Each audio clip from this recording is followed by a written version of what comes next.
Ma'am, I need you to stand. The words sliced through the quiet cabin like a snapped wire.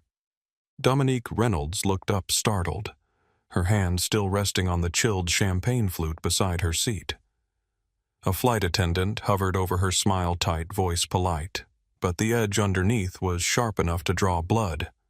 Behind the attendant stood a white man in a tailored gray suit, one hand on the seat divider as if the space already belonged to him.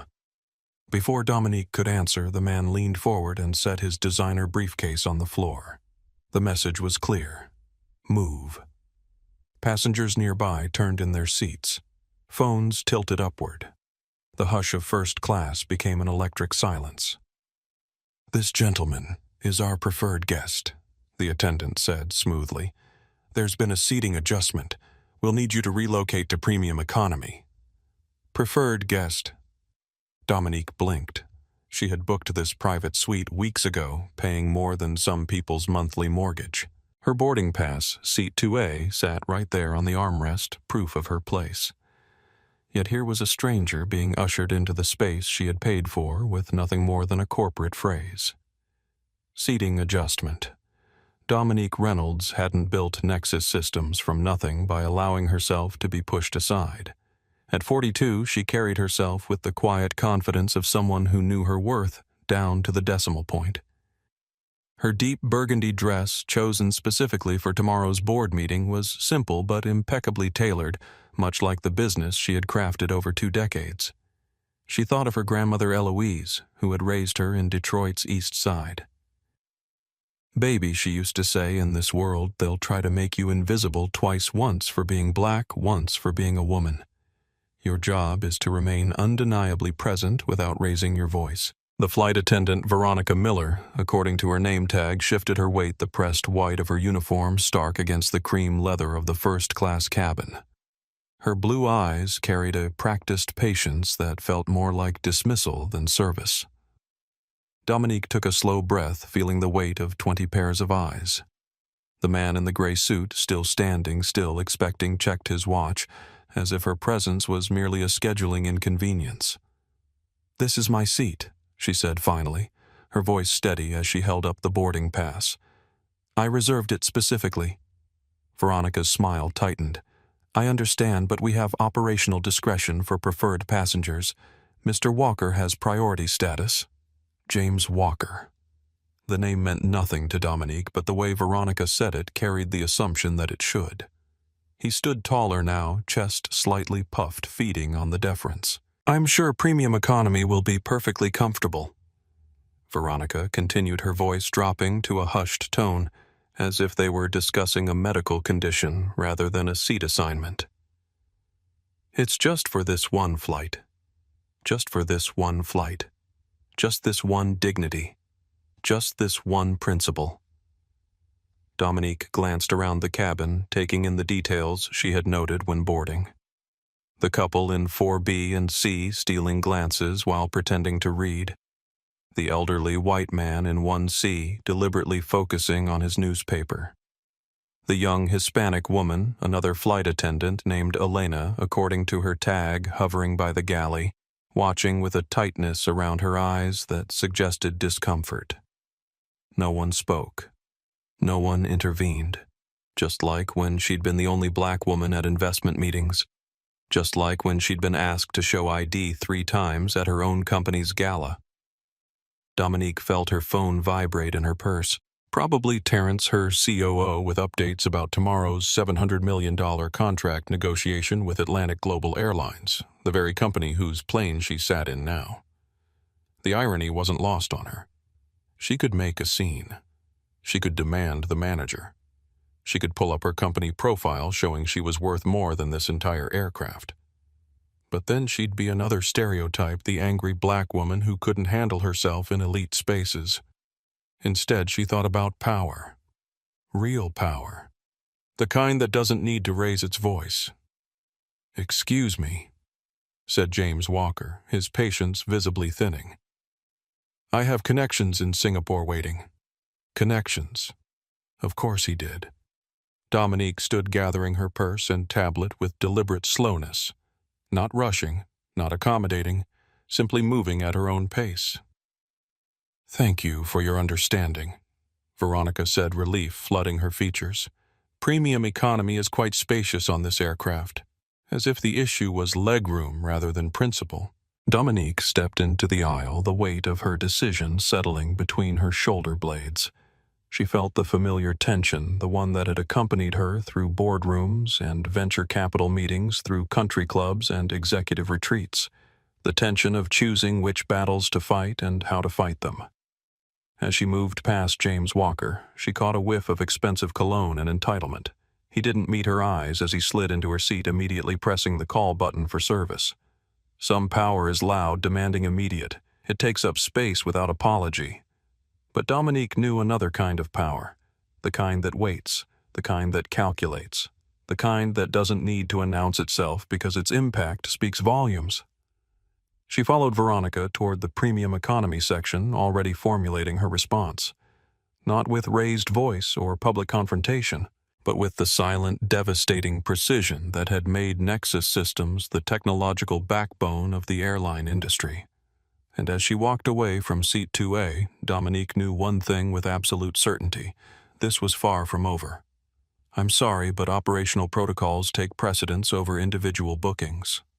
Veronica Miller's voice carried the practiced neutrality of someone who had delivered uncomfortable news 1,000 times before.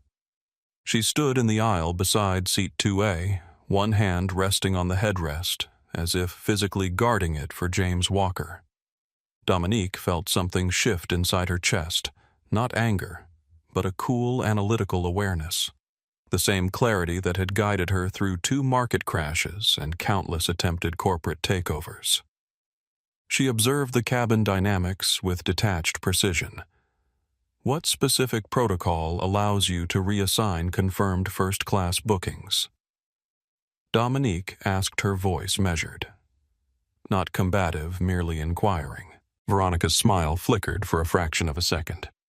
"Our preferred passenger protocol gives us discretion to optimize seating for elite status members." Elite status? The words hung in the air like perfume, pleasant-sounding, but ultimately artificial. Dominique noted how Walker straightened at the phrase as if it confirmed something essential about his worth. "I see," Dominique said, letting the 2 simple words carry the weight of her skepticism. "And this protocol is documented where a young professional a few seats away looked up from his phone, suddenly interested. A woman across the aisle shifted uncomfortably. The theater of authority was most effective when unchallenged, and Dominique had just introduced the first crack." Veronica's professional veneer slipped for just a moment. "It's an internal policy, ma'am. Now, if you'll please follow me to premium economy, we need to prepare for departure." Dominique considered her options. She could escalate demand, the captain invoke her rights as a passenger, reveal her identity as CEO of the company that maintained Atlantic Global's entire digital infrastructure. The thought was tempting, but revealing her hand too early would be a strategic error. She glanced at Walker again. Mid-40s, expensively dressed, but with the slightly overeager polish of someone who had climbed rather than inherited. The way Veronica deferred to him suggested familiarity beyond professional courtesy. "Your bag, ma'am?" Veronica prompted, gesturing to the leather laptop case in the overhead bin. The cabin had fallen into that peculiar hush that occurs when strangers witness an uncomfortable exchange. Some passengers pretended to be absorbed in books or screens. Others watched with the thinly disguised interest of those witnessing live entertainment. Dominique reached for her bag, purposefully unhurried. "I'd like to confirm that my original seat assignment is being changed due to a preferred passenger protocol rather than any issue with my booking. Is that correct?" The question was precise, designed to create a record. Several passengers were filming discreetly now. In an age of viral videos and social media outrage, documentation was its own form of power. Veronica hesitated, perhaps sensing the careful construction of the question. "As I explained, we have discretion to optimize our cabin for elite passengers. Mr. Walker is a regional manager with our airline and has highest tier status." There it was. Not company policy, but personal connection. The truth slipping out between practiced lines. James Walker finally spoke, his voice carrying the casual authority of someone unaccustomed to being questioned. "Look, I don't want to make this difficult. I've got a red-eye to Singapore after we land, and I need proper rest. The airline is just taking care of its own." Taking care of its own. The phrase struck Dominique with particular clarity. How many times had she heard similar justifications for exclusion, for bias camouflaged as procedure? She thought of tomorrow's contract. $700 million, 3 years of development, the culmination of Nexus Systems' expansion into global aviation. All of it waiting for her signature tomorrow morning in Seattle. "Of course," Dominique said finally. "I wouldn't want to delay our departure." The relief on Veronica's face was immediate and telling. She had expected a scene had perhaps dealt with passengers who refused to be displaced before. The fact that this well-dressed black woman was complying defied some unspoken expectation. As Dominique turned to follow Veronica toward premium economy, she noticed Elena Rodriguez, the younger flight attendant, watching from near the galley. Her expression carried something that looked remarkably like apology. The walk through business class into premium economy felt longer than it was. Dominique registered the shift in cabin atmosphere, the seats closer together, the lighting a shade less gentle, the passengers less insulated from one another. Not uncomfortable by any standard measure, but a clear demotion from the private suite she had booked. "Here we are." 5C, Veronica said, gesturing to an aisle seat. "I'll have your pre-departure beverage brought right over." As if champagne would wash away the indignity. Dominique settled into the seat, placing her purse beneath the chair in front of her. She didn't immediately reach for her phone, didn't immediately react. Instead, she sat perfectly still, feeling the texture of the situation fully. Around her premium economy, passengers pretended not to notice her arrival. This woman in an expensive dress clearly relocated from first class. A businessman across the aisle glanced at her, then quickly away, a flash of discomfort crossing his features. A mother with a young daughter whispered something, eyes darting toward Dominique, then back to her child. Veronica lingered for a moment, perhaps waiting for some final word or complaint. When Dominique offered nothing, she retreated toward first-class posture, relaxing with each step. Only then did Dominique allow herself a single deep breath. Not of resignation, but of decision. Power wasn't always about immediate reaction. Sometimes it was about calculated response. She reached for her phone. "Here's your sparkling water, miss." The flight attendant paused, glancing awkwardly at the seat assignment on her tablet. Reynolds. Dominique Reynolds. She accepted the plastic cup, noting it was nothing like the crystal glassware she'd been offered in first class just 20 minutes ago. The difference wasn't just in materials, but in the subtle psychological message they conveyed. You are worth less here. From seat 5C in premium economy, Dominique could see the edge of first class through the dividing curtain. James Walker was already reclining, champagne in hand, scrolling through his phone with the relaxed posture of a man who had never questioned whether spaces would accommodate him. "Is there anything else you need?" asked the attendant, clearly eager to move on. "No, thank you." Dominique's voice remained neutral, betraying none of the calculations happening behind her calm exterior. As the attendant moved away, Dominique surveyed her new surroundings. Premium economy on Atlantic Global's Boeing 787 wasn't uncomfortable by any objective measure. The seats were wider than standard economy, the legroom adequate, the amenities sufficient. But the symbolic demotion stung in ways that had nothing to do with physical comfort. Across the aisle, a white businessman in his early 50s kept stealing glances at her. Michael Thompson, according to the luggage tag visible on his carry-on, wore the slightly rumpled look of someone on the tail end of a business trip. His expression carried a mixture of curiosity and discomfort, as if witnessing something he knew wasn't right but couldn't quite name. 2 rows ahead, a Hispanic woman in her mid-30s sat with a sleeping child of about 7. Sofia Alvarez. Dominique heard when another passenger addressed her had noticed the relocation too.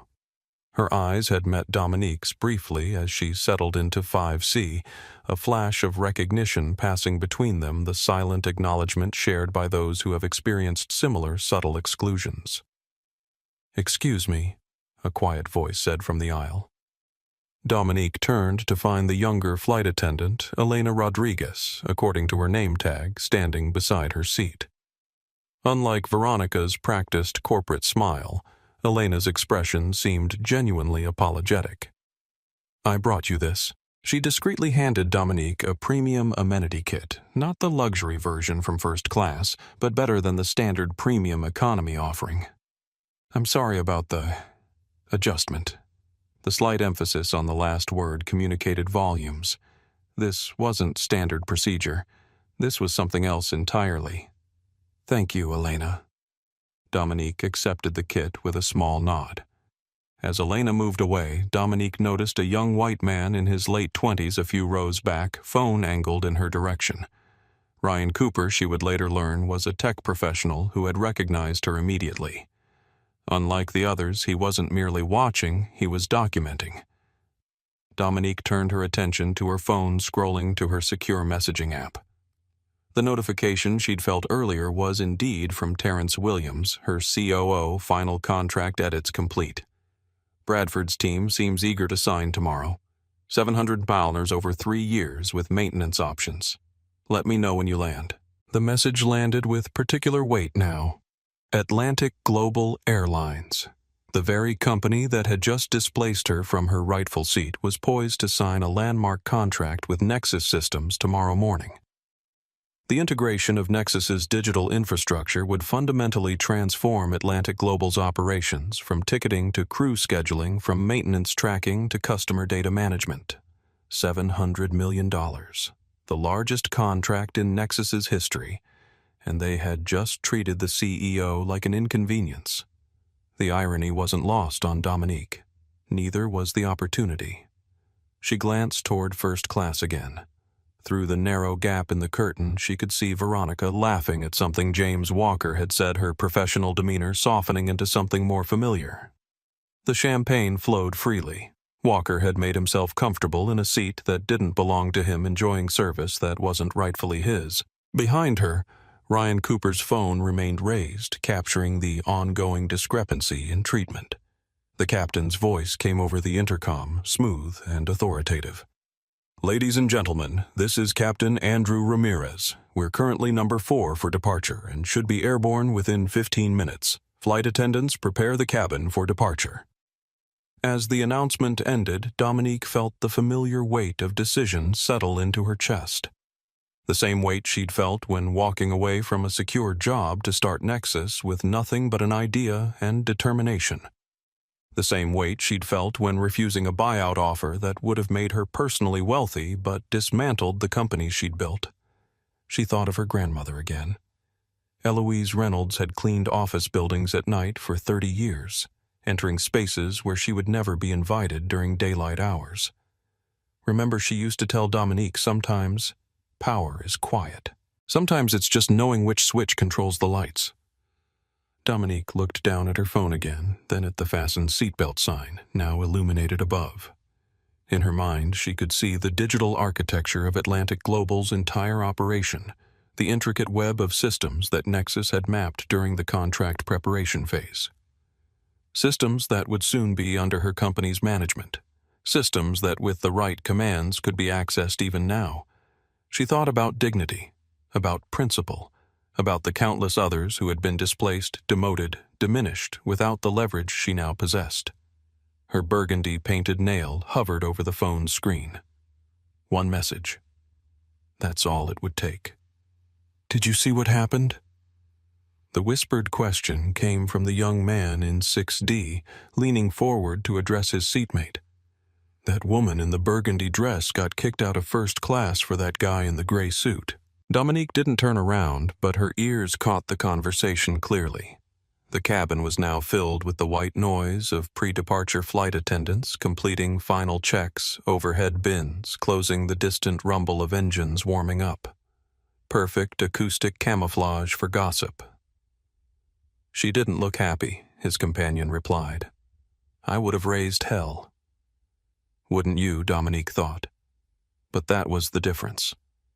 That was always the difference. The luxury of reactive emotion wasn't equally distributed. She recalled the board meeting 3 years ago when investor Martin Gladwell had repeatedly addressed his questions to Terrence rather than to her despite her position as CEO. She hadn't called him out publicly. Instead, she'd meticulously documented the pattern, then presented it privately to the board chair, resulting in Gladwell's quiet removal from the investment committee. Calculated, precise, effective. Her phone vibrated again. This time it was Alicia, her executive assistant, hotel confirmed. Car service waiting at Seattle. Bradford scheduled for 9 a.m. at their HQ. Legal team on standby for signatures. Everything proceeding according to plan. Except for this. Dominique closed her eyes briefly, accessing a memory she rarely revisited. She was 24, just promoted to lead developer at Tech Fusion. The company holiday party at an upscale restaurant. The host stopping her at the door, asking if she was looking for the service entrance.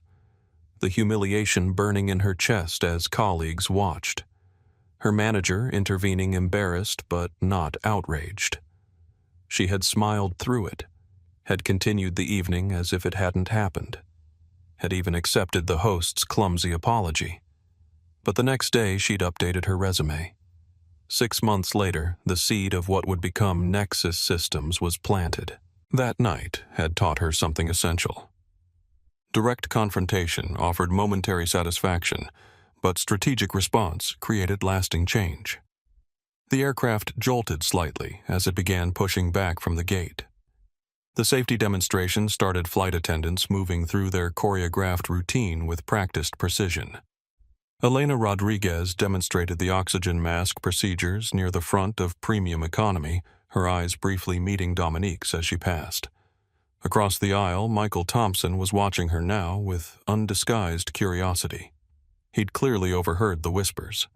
His expression held that particular discomfort of someone witnessing injustice but unsure of their role in addressing it. Dominique's mind continued its strategic assessment. The preferred passenger protocol Veronica had cited was almost certainly fabricated, or at least selectively applied.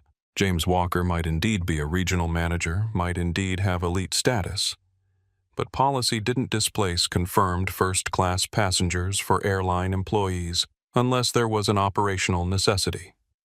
This was personal preference, masked as corporate procedure. The oldest sleight of hand in professional spaces.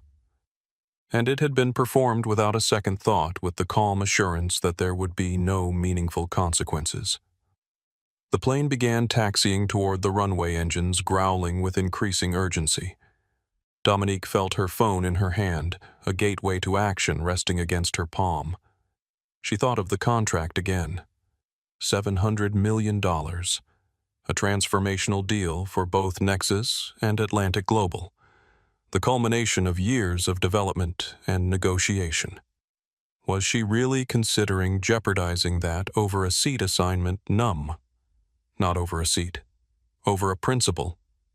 Over the casual assumption that her dignity was negotiable.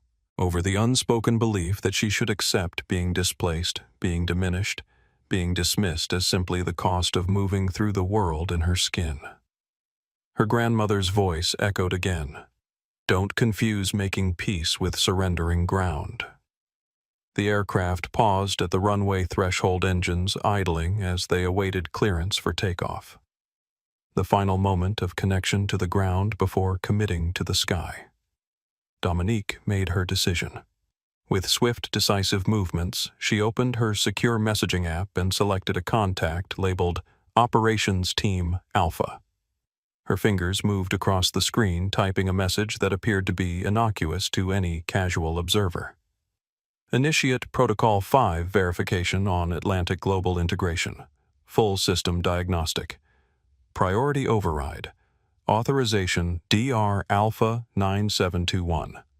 To anyone reading over her shoulder, it would look like standard corporate communication. But to the recipient's Nexus Systems elite operations team, it was something else entirely. It was the key turning in a very specialized lock. She pressed send just as the engines roared to full power, the aircraft accelerating down the runway, pressing her back into her seat. The digital message raced ahead of the physical plane, reaching its destination before the wheels left the ground.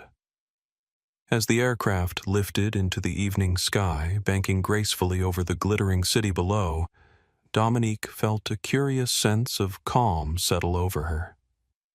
Not the resignation of someone who had accepted defeat, but the patience of someone who had just set powerful forces in motion.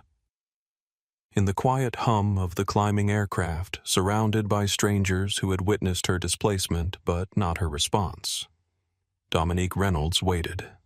The game was now in play, and no one on the plane, not James Walker enjoying her champagne in 2A, not Veronica Miller with her preferred passenger protocol, not Captain Ramirez in the cockpit, had any idea what was about to happen.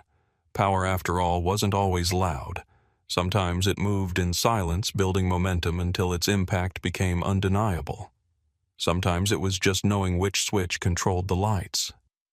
"What do you mean the system is locked?" Jessica Lawson, Chief Digital Officer of Atlantic Global Airlines, stared at her screen in disbelief. The monitoring dashboard that normally displayed a reassuring array of green status indicators had transformed into a sea of yellow alerts, with several critical systems flashing red. 3,000 miles from Flight 372 in Atlantic Global's operations center outside Boston, the first ripples of Dominique's message were becoming visible. "It's a security protocol activation," explained Taylor Morrison, the night shift systems administrator. "The verification process is requesting executive authentication for all scheduling, booking, and financial approvals. Override it."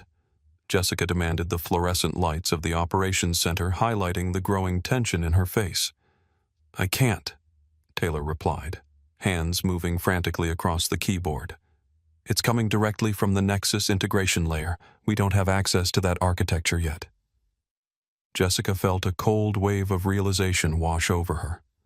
The Nexus integration, the system they were scheduled to fully adopt tomorrow with the contract signing, had somehow triggered a security lockdown. Without direct access to Nexus's proprietary protocols, they were effectively locked out of their own systems. "Get Bradford on the phone," she said, naming Atlantic Global's CEO, "and find out who at Nexus has override authority." Meanwhile, 35,000 feet above Pennsylvania, Flight 372 continued its journey westward, the passengers unaware of the digital storm brewing below. In Seat 5C, Dominique Reynolds appeared to be working quietly on her tablet, her face betraying nothing of the calculated response she had initiated. She knew exactly what was happening. Protocol 5 was a comprehensive security verification originally designed to protect against unauthorized access, a full-system diagnostic that temporarily restricted operations pending executive confirmation. It was a legitimate tool created for legitimate purposes. But in this context, it was also something else, a digital freeze on Atlantic Global's entire operational infrastructure. Not permanent, not damaging, but immediate and attention-getting, like cutting power to a room to show who controlled the light switch. Dominique glanced at her watch. 3 minutes since the protocol activation. By now, operations centers in Boston, Chicago, and Dallas would be seeing the alerts. Within 5 minutes, they would trace the authorization code and realize it came from her. Within 10, they would begin attempting to contact her, but she would not be taking their calls. Not yet. Near the front of the aircraft, Elena Rodriguez emerged from the first-class cabin, a slight frown creasing her forehead as she consulted with another flight attendant in hushed tones. Something was happening. Dominique returned her attention to her tablet, reviewing tomorrow's contract points with the focused detachment that had become her professional signature. $700 million over 3 years. Complete digital transformation of Atlantic Global's customer experience systems.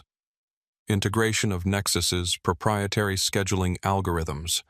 A partnership that would reshape the airline's future. All of it now hanging by a digital thread that she controlled. Her phone buzzed with an incoming text from an unknown number, DR. This is Thomas Bradford, CEO of Atlantic Global.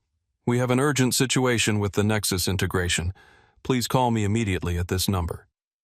She read it twice, then set the phone aside without responding. Thomas Bradford.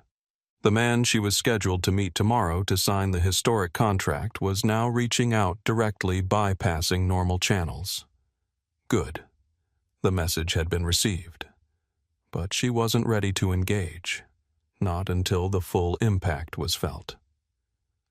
In the cockpit, Captain Andrew Ramirez was receiving his first indication that something unusual was happening. The flight management system continued to function normally.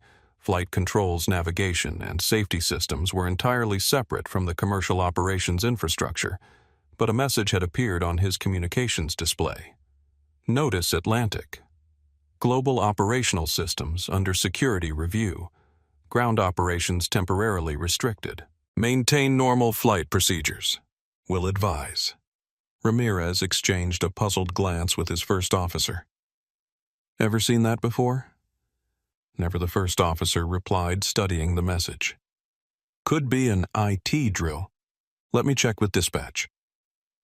As they attempted to clarify the situation, the first effects were becoming visible throughout Atlantic Global's network. At JFK Gate, agents found themselves unable to process boarding passes for the next wave of departures.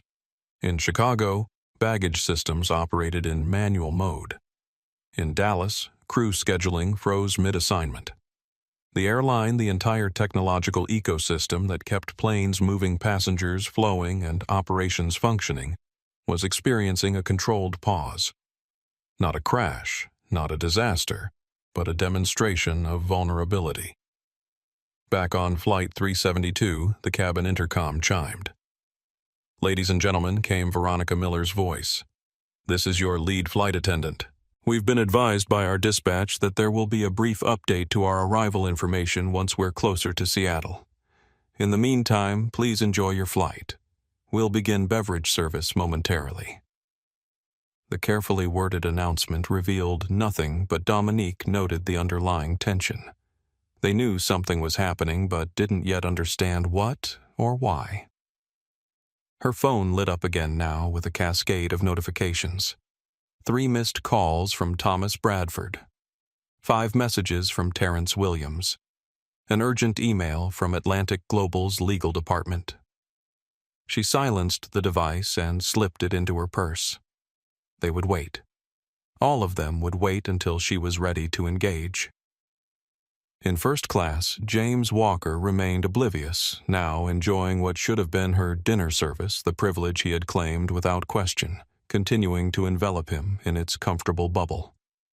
Across the aisle, Michael Thompson was watching Dominique with increasing interest. "Excuse me," he said finally, leaning slightly toward her. "I couldn't help noticing what happened earlier. That was completely inappropriate." "Are you going to file a complaint?" Dominique offered a small, measured smile. "I believe the situation is already being addressed." Thompson nodded, clearly unsatisfied with the vague response but unwilling to press further.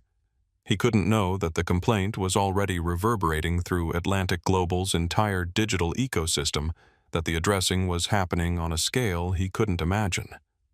As beverage service began in premium economy, Dominique accepted a glass of wine from Elena, who lingered a moment longer than necessary. "Ms. Reynolds," she said quietly, "the captain has asked if you might be available to speak with him when it's convenient." So it had begun. They had identified her, had connected the dots between the passenger displaced from first class and the CEO whose company now held their operational systems in a digital grip. "Of course," Dominique replied. "After the beverage service would be fine."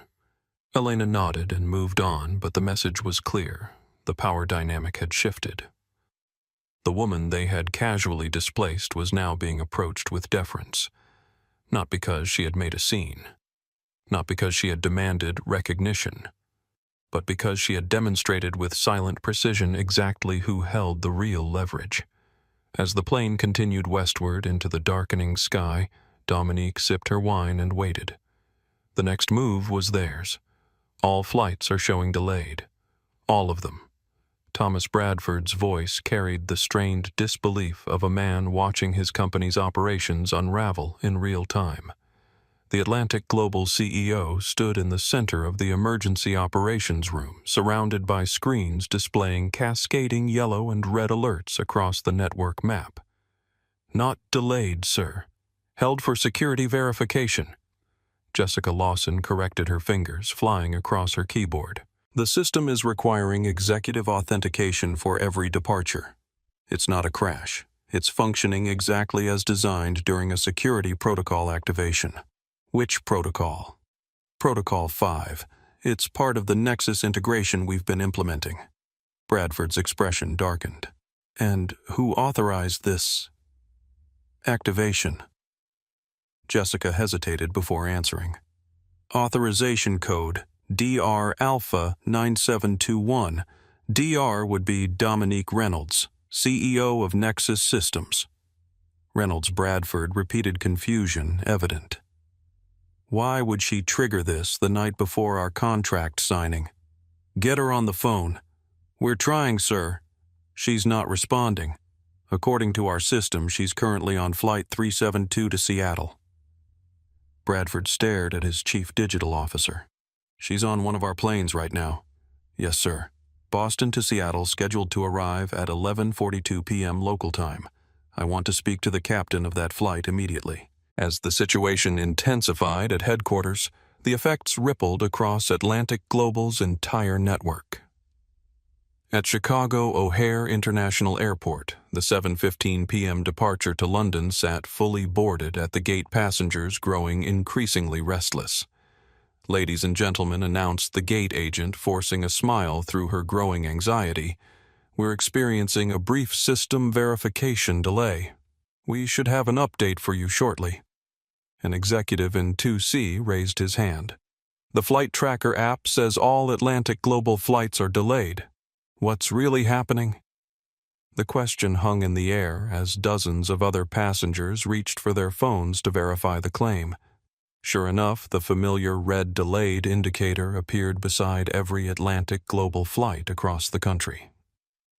"Is this a system-wide outage?" someone else called out. "Not an outage," the gate agent clarified, choosing her words carefully. "It's a scheduled security verification. We apologize for the inconvenience, but it wasn't just one flight." In terminals across the country, the same scene played out as operations ground to a controlled halt. No new boardings could proceed. No baggage could be processed automatically. No crew reassignments could be finalized. The airline, one of the largest in the world, had effectively been placed on pause. Back aboard Flight 372, Captain Andrew Ramirez received a priority communication from Atlantic Global headquarters. The message was brief but extraordinary. "Captain Ramirez, this is CEO Bradford. We have reason to believe passenger Dominique Reynolds in premium economy has triggered a network-wide security protocol. Approach with respect and diplomacy. Request she contact me ASAP. Critical situation developing. Authorization, Bradford Exec 1. Ramirez read the message twice, then exchanged a look with his first officer. "Did we just get orders to speak with a passenger about a network security issue?" the first officer asked. Apparently Ramirez replied, equally puzzled. "And not just any passenger. Must be someone important if Bradford himself is involved." In the premium economy cabin, Dominique continued working on her tablet, outwardly calm, despite the storm she had unleashed. She had not responded to any of the messages now accumulating on her phone. Let them wait. Let them feel what it was like to have control suddenly stripped away, to have protocols cited against you with no recourse. Across the aisle, Michael Thompson kept stealing glances at her, clearly sensing something significant was unfolding. 2 rows ahead, Sofia Alvarez had noticed the unusual activity as well. Flight attendants, moving with greater urgency, hushed conversations near the galley. In first class, James Walker remained insulated from the growing tension, now reclining with noise-canceling headphones, the very picture of entitled comfort. Veronica Miller attended to him with practiced deference, refreshing his drink without being asked. The contrast wasn't lost on Elena Rodriguez, who moved through the premium economy cabin with increasing awareness of the power shift taking place. As she passed Dominique's seat, she leaned down slightly. "The captain would like to speak with you when you have a moment," she said quietly. "He mentioned it's regarding an operational matter." Dominique nodded. "I'll be available after I finish this document." Elena hesitated, then added, "There seems to be some issue with our systems on the ground. Several colleagues have messaged about delays across the network." "Is that so?" Dominique replied, her expression neutral. "I hope it's resolved soon." As Elena moved away, Dominique allowed herself a moment of private satisfaction. The message was being received loud and clear. Now it was time for the next phase. She reached for her phone and, for the first time since takeoff, composed a response to Thomas Bradford. "Mr. Bradford, I understand there's a situation with the Nexus integration. I'd be happy to discuss once I've been returned to my rightful seat 2A, which I reserved and paid for. Operational protocols should apply equally to all passengers regardless of their connections within the airline. Regards, Dominique Reynolds, CEO, Nexus Systems." She pressed send, then watched as the message status changed to delivered and then immediately to read. Bradford was waiting by his phone as she had anticipated. The response came less than 30 seconds later. "Ms. Reynolds, I apologize for any inconvenience. I've instructed the captain to address your seating situation immediately. The security protocol is affecting thousands of passengers. Please call me as soon as possible to discuss resolution." Dominique read the message but didn't respond. Instead, she closed her eyes briefly, considering the next move in this high-stakes chess game. In the cockpit, Captain Ramirez received another urgent message, this one leaving no room for interpretation. Captain Ramirez, CEO, Bradford. Priority instruction. Passenger Reynolds is to be immediately returned to her original first-class seat assignment, 2A. Current occupant to be relocated. Handle with utmost courtesy. Network situation directly connected to this matter. Authorization, Bradford Exec 1. Ramirez unbuckled his harness. "Take the controls," he instructed his first officer. "I need to handle this personally." As he exited the cockpit, Dominique's phone lit up with another message from Bradford. "Captain has been instructed to correct your seating assignment immediately. Please contact me once this is addressed." For the first time since boarding, Dominique felt the balance of power shift decisively. Not through confrontation, not through demands, not through emotional appeal, but through the silent application of leverage at precisely the right pressure point. She stored her tablet in her bag and waited, knowing that the next few moments would reveal exactly how seriously Atlantic Global was taking the situation. The captain was about to make an appearance, and James Walker was about to learn a valuable lesson about the true meaning of preferred passenger protocol.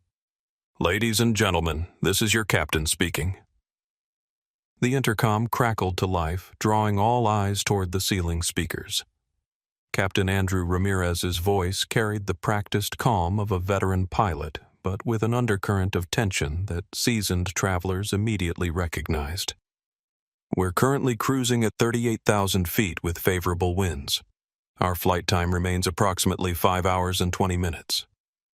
He paused, and in that brief silence, Dominique sensed the careful consideration behind his next words.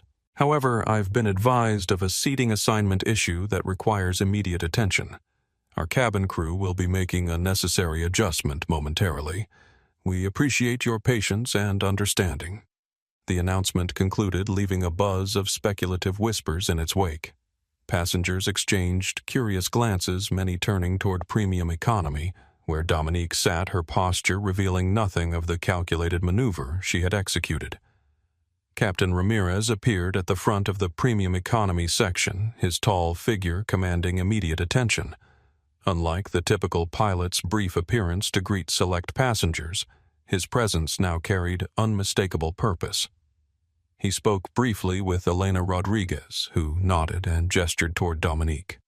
As the captain approached, Dominique noticed several passengers recording discreetly with their phones. The scene, a uniformed pilot personally addressing a passenger mid-flight, was unusual enough to warrant documentation. "Miss Reynolds." Captain Ramirez spoke with formal deference. "Yes, Captain." She met his gaze directly. "Would you please come with me? I'd like to speak with you privately." Dominique gathered her belongings and followed him toward the galley area between premium economy and business class. Once they were relatively secluded, Ramirez spoke in a lowered voice. "Ms. Reynolds, I've received direct instructions from CEO Bradford regarding your seating assignment. I understand you were originally seated in 2A. That's correct. May I ask what happened?" Dominique appreciated his approach, not assuming, not dismissing, but inquiring. "I was informed by your lead flight attendant that my confirmed first-class seat was being reassigned to Mr. Walker due to what she called a preferred passenger protocol. I was told he has priority as a regional manager with the airline." Ramirez's expression tightened.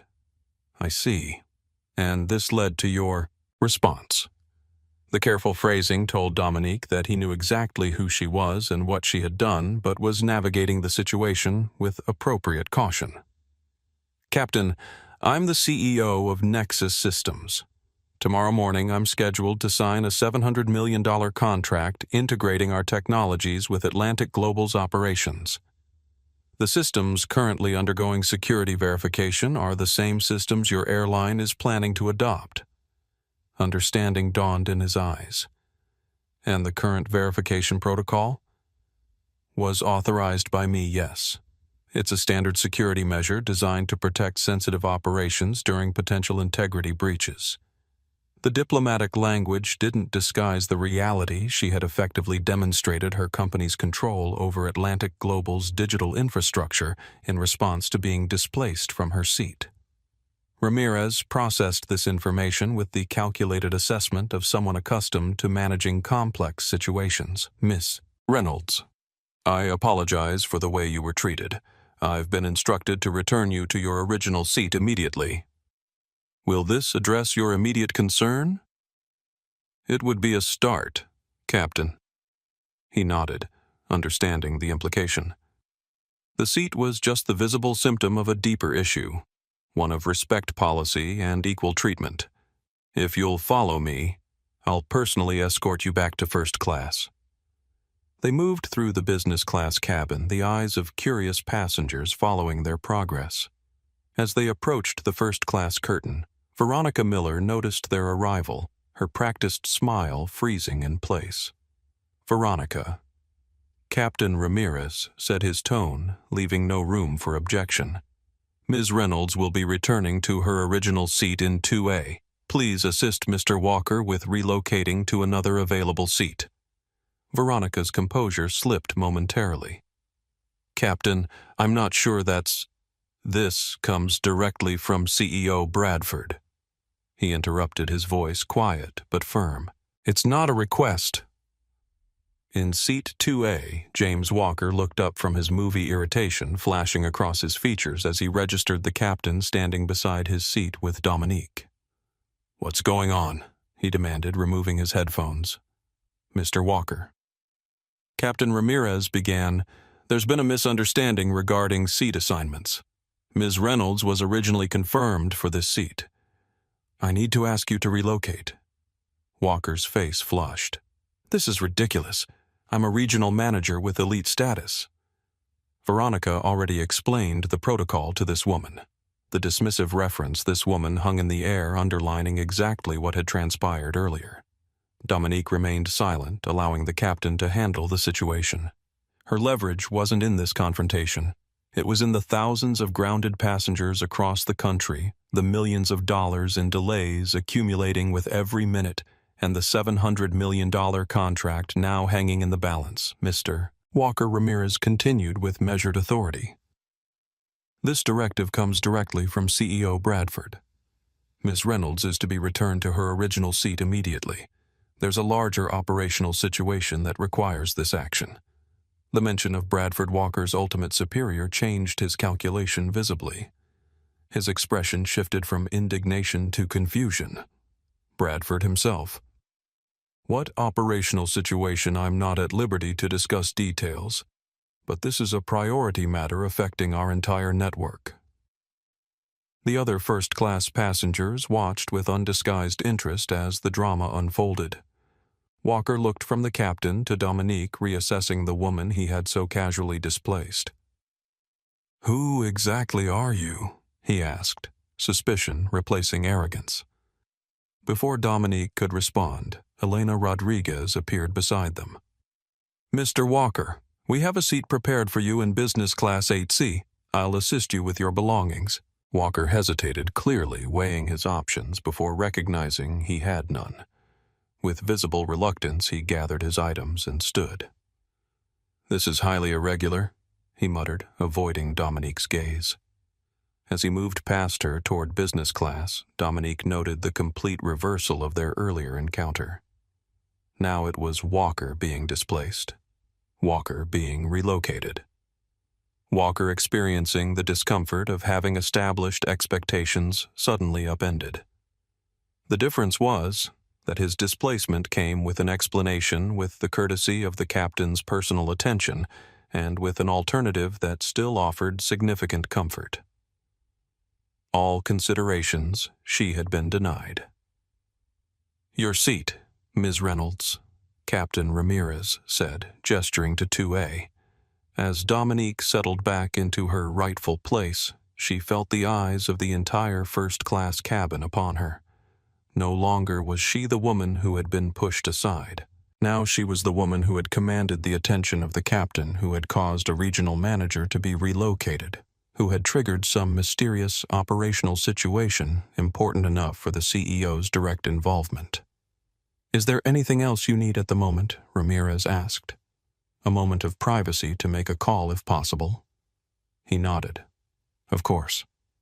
"And regarding the system verification," Dominique met his gaze directly.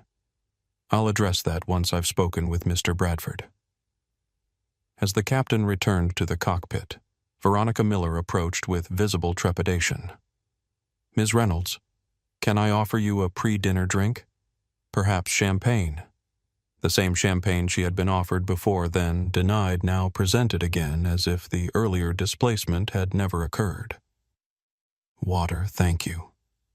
Dominique replied, her tone neutral but carrying unmistakable weight. When Veronica retreated, Dominique finally reached for her phone. 16 missed calls, 27 text messages, and 39 emails had accumulated, all revolving around the digital freeze she had initiated. She opened her thread with Thomas Bradford and typed, "Mr. Bradford, I'm back in my original seat. I'm prepared to discuss the system verification protocol now. Please be advised that this situation arose from a pattern of behavior, not an isolated incident. When we speak, I'd like to address both the immediate resolution and the underlying cultural issues it reveals." The response was immediate. "Thank you, Ms. Reynolds. I'm prepared to discuss both. Please call me at your earliest convenience. The verification protocol is affecting thousands of passengers and millions in revenue with every passing minute." Dominique smiled slightly at the transparent attempt to pressure her with scale. Of course she understood the impact that was precisely the point of her demonstration. She dialed Bradford's number, knowing that the conversation to follow would reshape not just her immediate flight experience, but the entire relationship between Nexus Systems and Atlantic Global Airlines. The real negotiation was about to begin. "I heard she controls their entire computer system." The whisper came from 3B, a middle-aged businessman leaning across the aisle to his companion.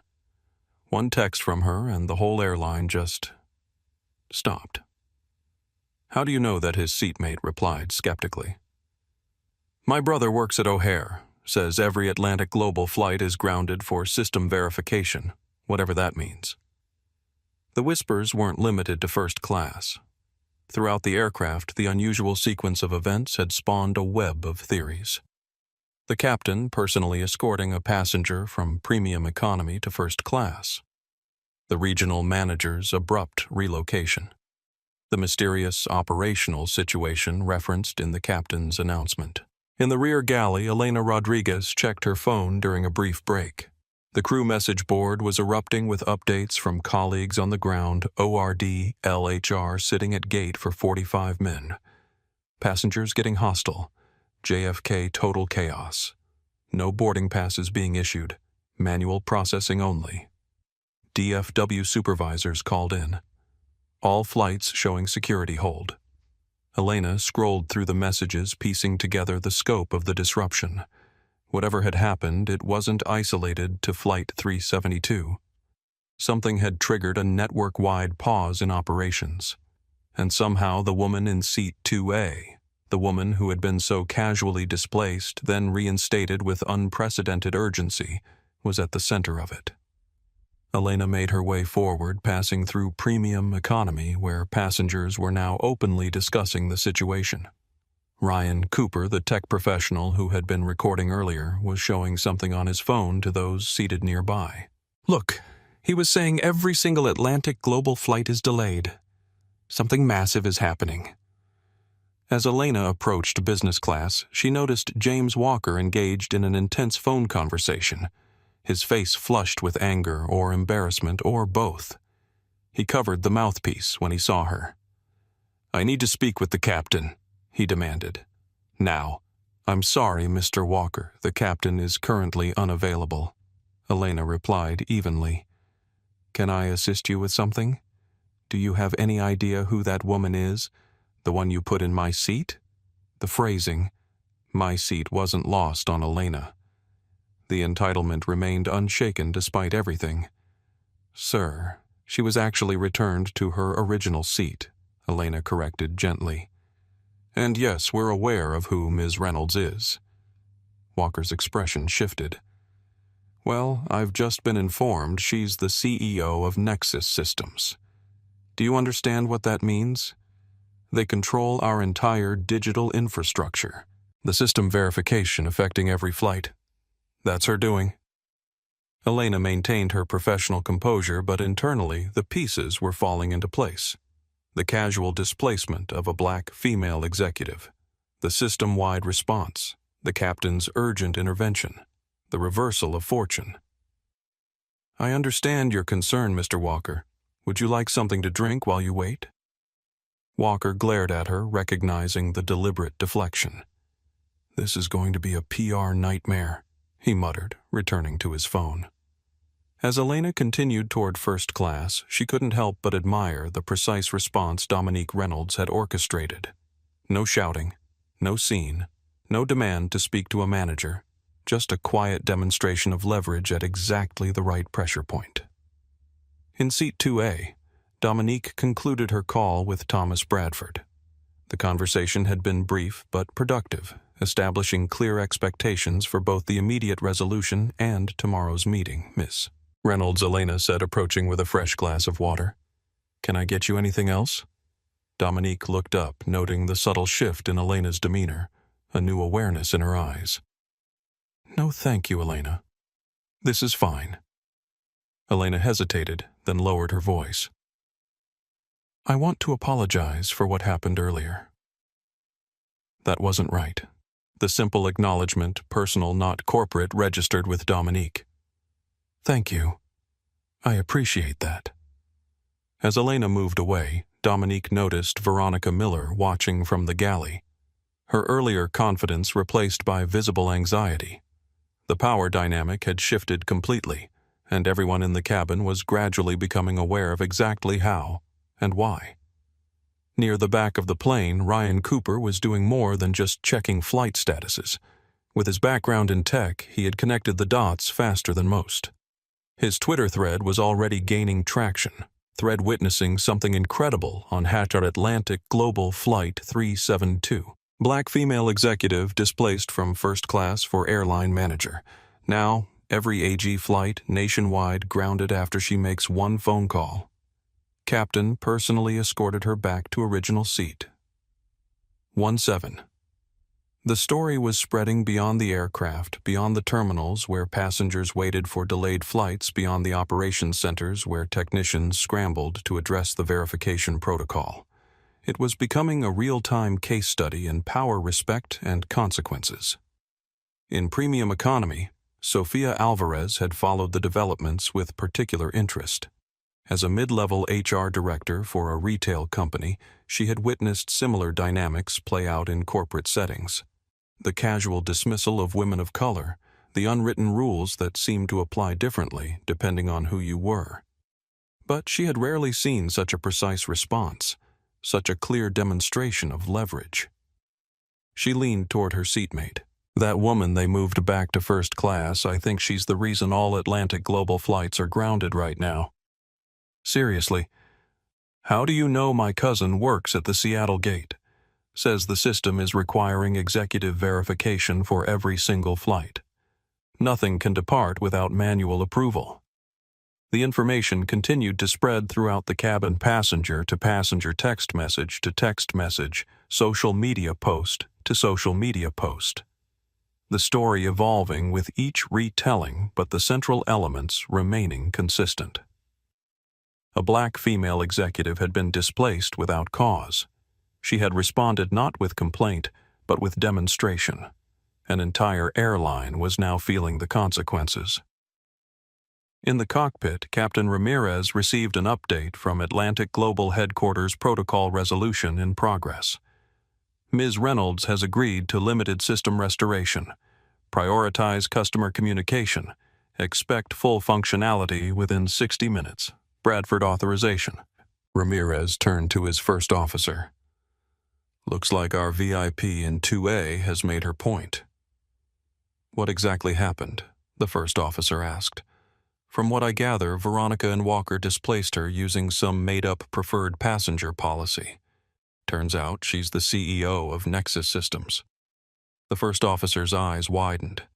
"The company handling our entire digital transition, the $700 million contract, the very same. And apparently she demonstrated exactly why that contract is worth every penny." Ramirez reached for the intercom. It was time to update the passengers, those on Flight 372 and indirectly the thousands of others currently waiting at gates across the country. "Ladies and gentlemen, this is Captain Ramirez again.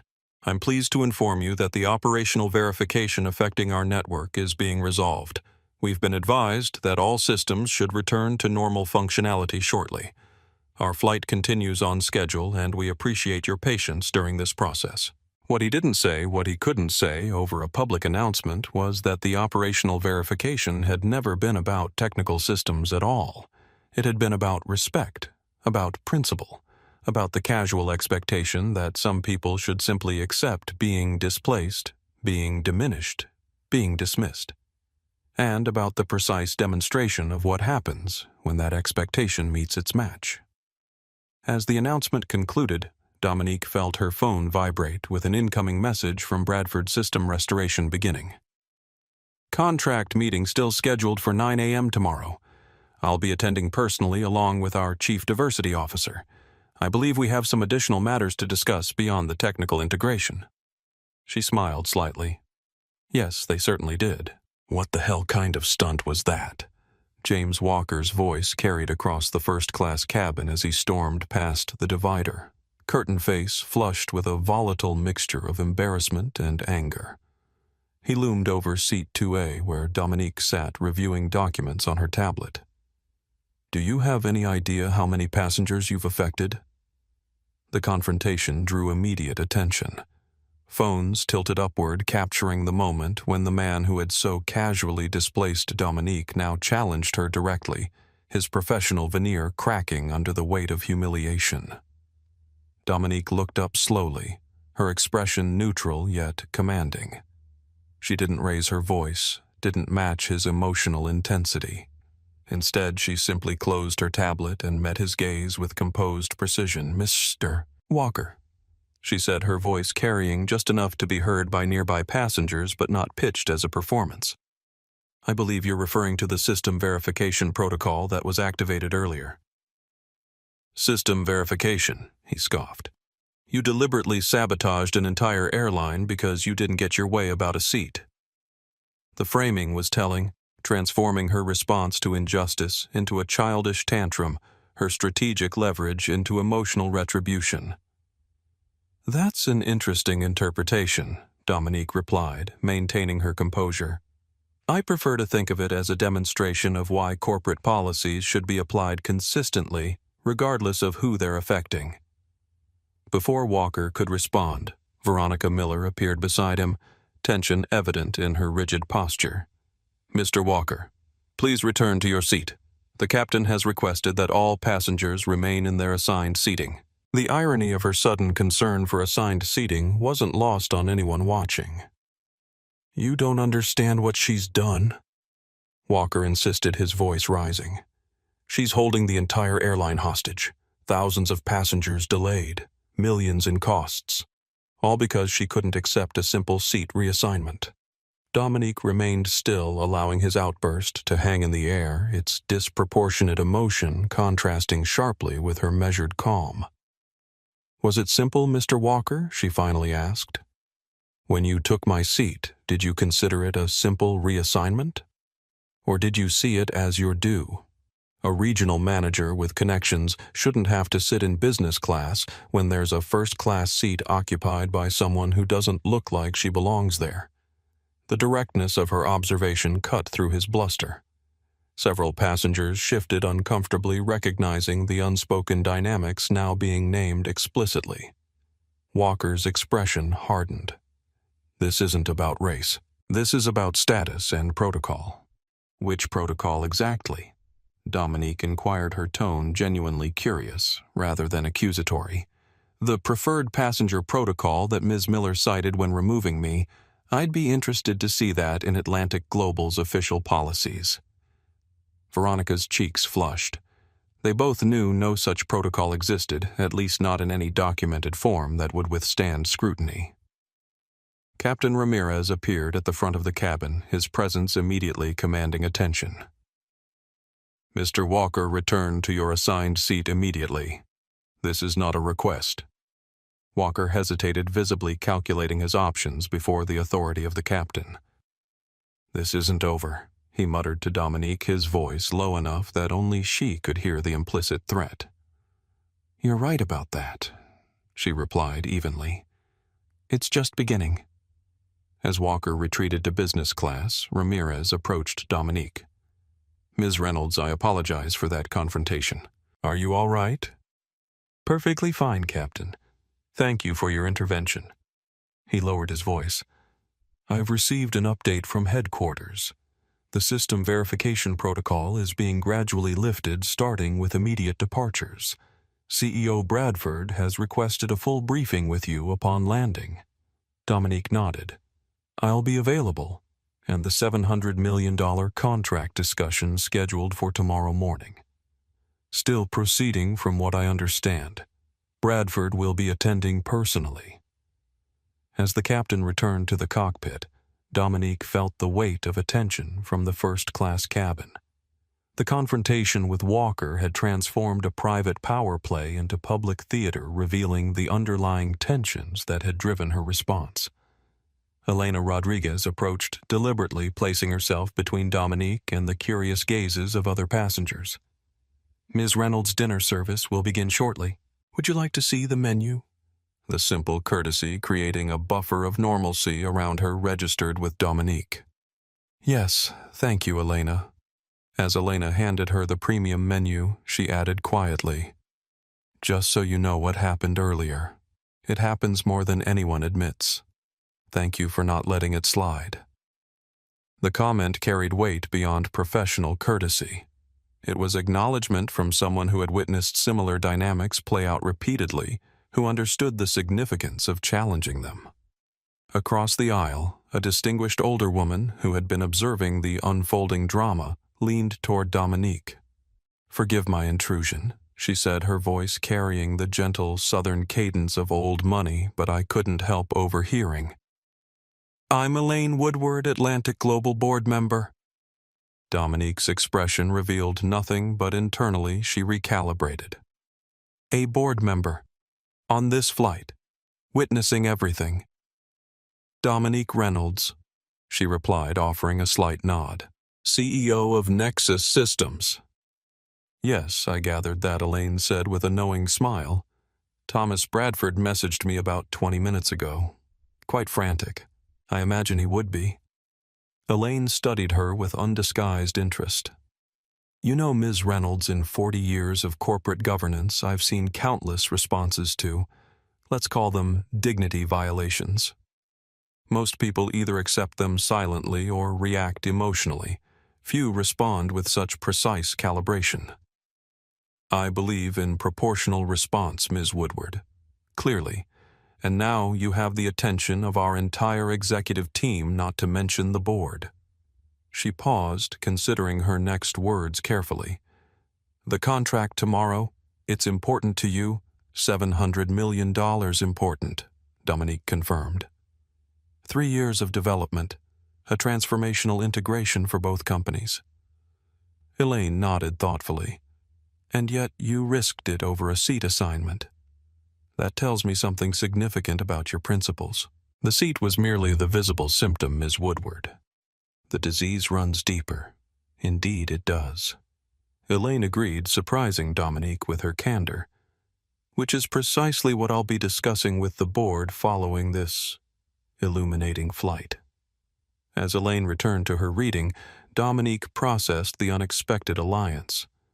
A board member had just signaled support, had recognized the incident not as an overreaction to a minor inconvenience, but as a principled stand against an institutional pattern.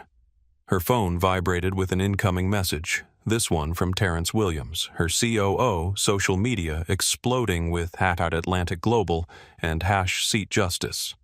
Video from your flight showing Walker confronting you has hit Twitter. Press inquiries coming in about system delays. How do you want to handle? The situation was evolving beyond the aircraft, beyond the airline's internal operations into the court of public opinion. Exactly as she had anticipated when she had chosen not to make a scene, not to raise her voice, but to demonstrate her power through strategic leverage. She typed a brief reply. No comment at this time. Let the situation speak for itself. Contract meeting proceeding tomorrow as planned. Prepare additional clauses regarding corporate culture alignment and diversity commitments. As she sent the message, the cabin intercom chimed. Captain Ramirez's voice followed. Ladies and gentlemen, this is your captain with an update. I'm pleased to inform you that the operational verification affecting Atlantic Global's network has been resolved.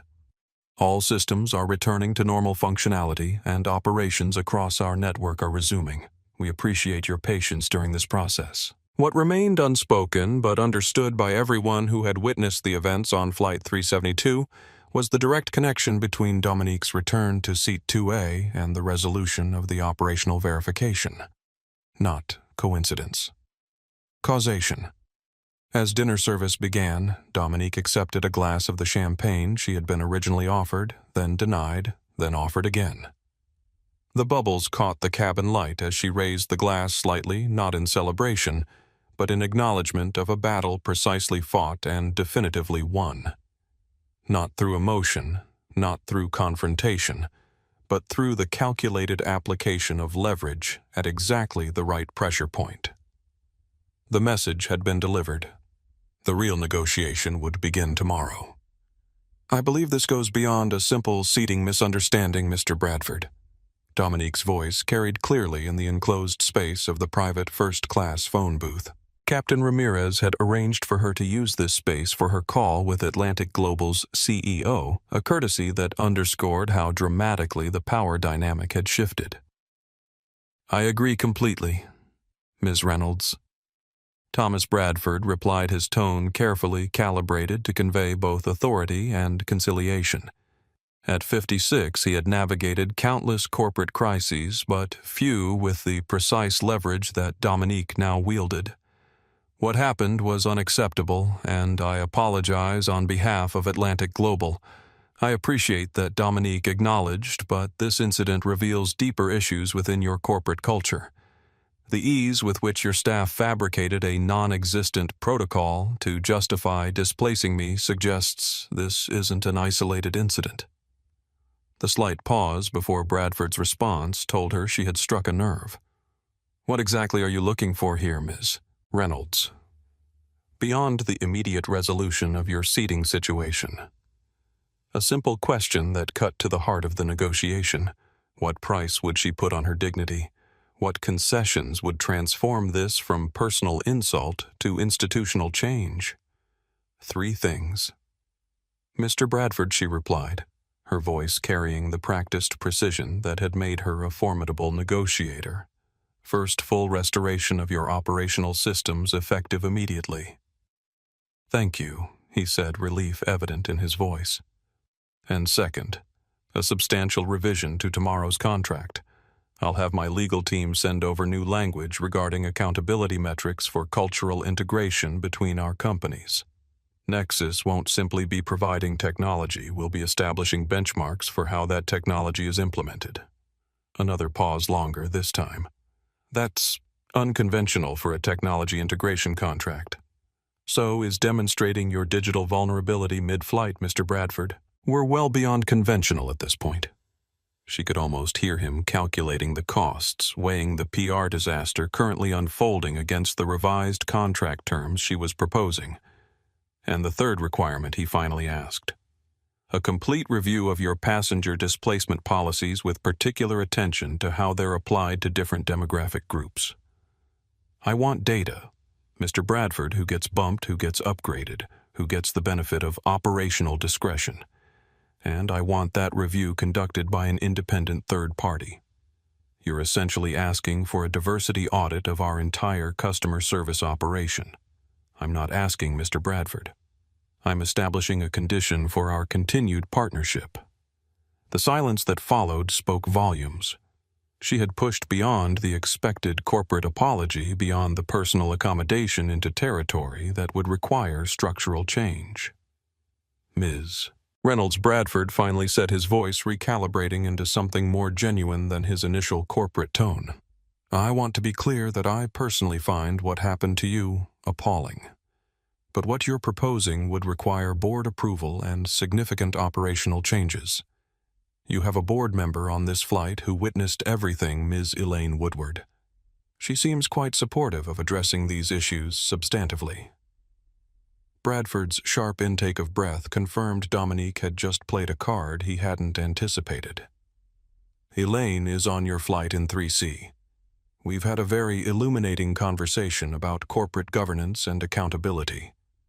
The calculation behind Bradford's pause was almost audible, the recognition that this situation had evolved beyond damage control into potential institutional transformation. "I'll need to consult with our executive team," he said finally. "Of course. And I'll need to determine whether Nexus Systems can partner with an organization that doesn't share our commitment to equitable treatment. $700 million is significant, Mr. Bradford. But principles determine who we do business with." She delivered this not as a threat, but as a simple statement of fact. The leverage wasn't just in the immediate digital freeze she had demonstrated, but in the future partnership she could withhold. "I understand," Bradford replied, his tone suggesting he truly did. "What timeline are you proposing for resolution?" "The system verification protocol has already been partially lifted. Full functionality will be restored when we conclude this call as a show of good faith. The contract revisions I expect to discuss at our 9 a.m. meeting tomorrow.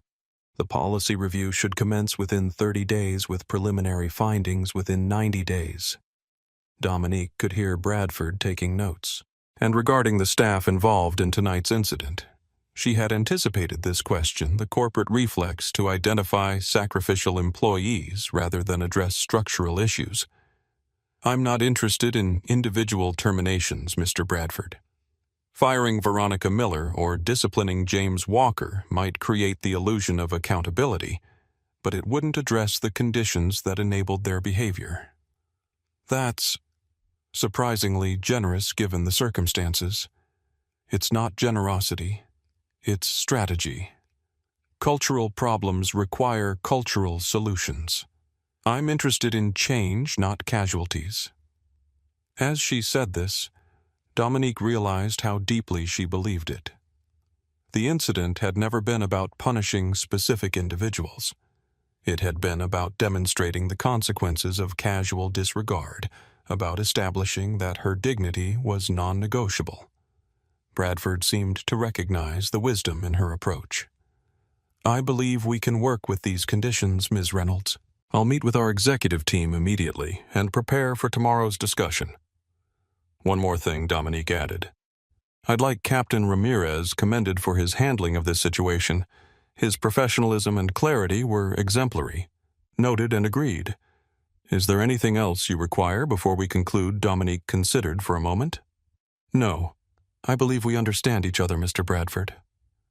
As she ended the call, Dominique remained in the quiet of the phone booth for a moment longer, processing the conversation. She had leveraged a personal slight into institutional accountability without raising her voice, without making demands, without creating a scene.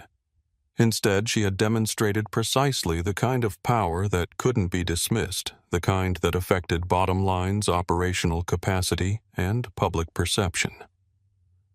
When she emerged, Elena Rodriguez was waiting to escort her back to her seat.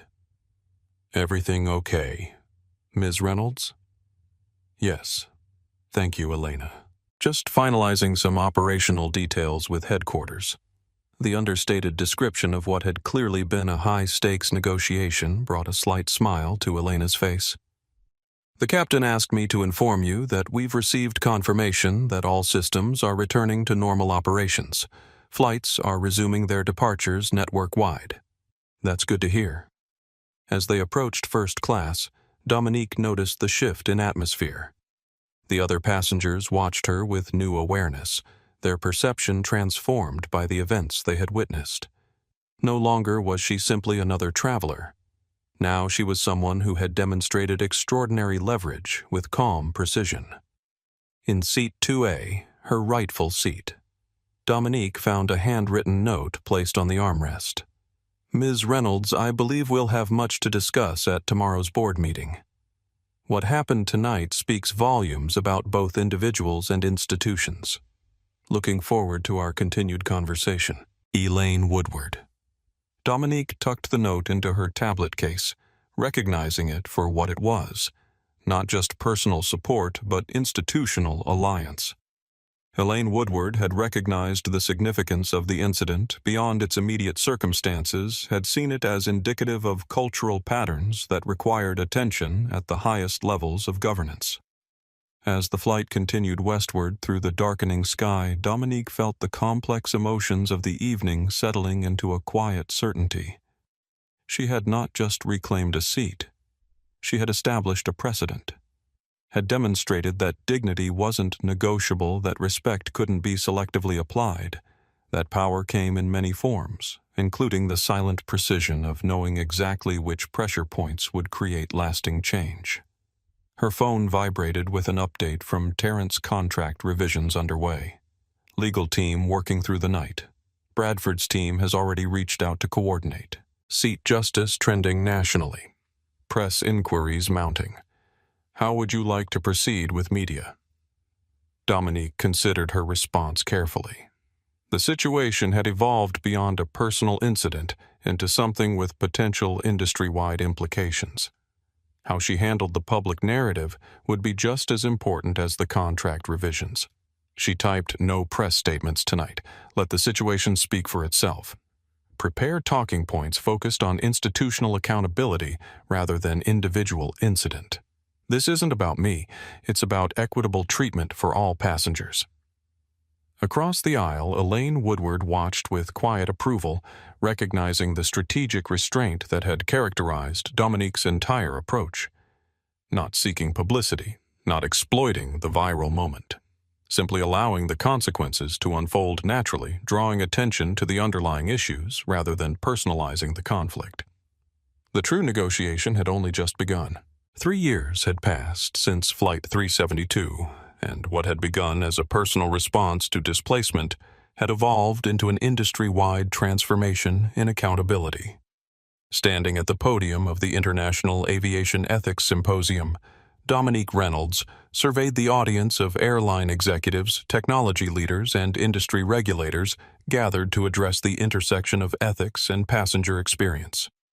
The journey that had begun in Seat 2A had led far beyond a single flight, beyond a single contract, beyond even a single airline.